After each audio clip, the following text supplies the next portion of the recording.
On the first day of my term of office, my administration will immediately pursue the following 6 measures to clean up the corruption and special interest collusion in Washington. First, a constitutional amendment to impose term limits on all members of Congress.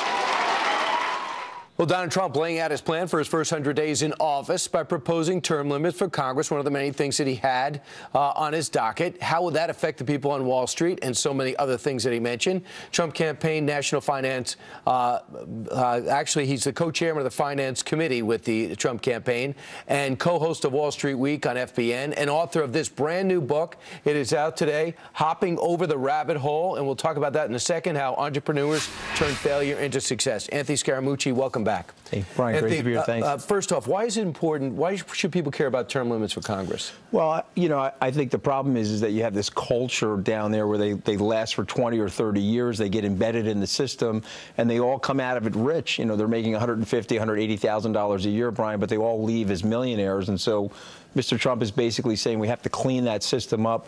One of the big things that people thought, at least the original concept of the founders, was you'd go to Washington as a public servant citizen as opposed to a public servant. And so I think that's what Mr. Trump is looking to do. And you also say he's got to redo NAFTA. You said no one has read as much about NAFTA as you guys have done on the Trump side. We spent a ton of time on NAFTA, the TPP. I mean, at the end of the day, what you have to understand about NAFTA, it was set up uneven to help the Mexican middle class.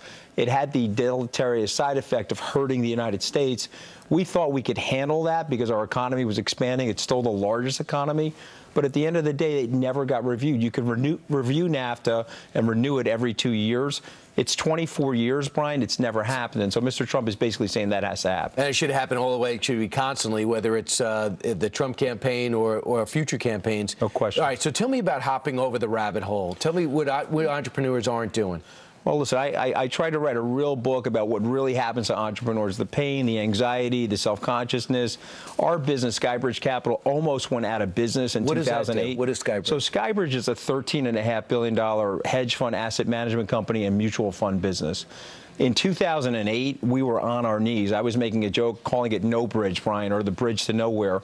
We had to take an enormous amount of steps and pivot the company to get the company regrowing again. Just give you an example. In 2008, we went from $400 million in assets to $200 million. Today, we're running about $13.5 billion. And so what happened over those 6 years? What were the things that we did? But also, what were the pain and struggle during that period of time? I really tried to write a very honest and open book so that if an entrepreneur read it, they could look through it and say, okay, this guy didn't sanitize his success. He really talked about what the weaknesses were in his business plan early on and how he made adjustments. Are you less vulnerable now in 2016? Yeah, no question. I mean, we have a much bigger business. It's way more diversified. There's 37,000 clients at Skybridge today. You're looking for some inspiration, go pick this up. Hopping Over the Rabbit Hole, especially getting over 08. Thanks so much. Anthony Scaramucci. See you soon. I'll talk to you on radio. Congratulations on your book, too. Thank you very much. Absolutely. Meanwhile,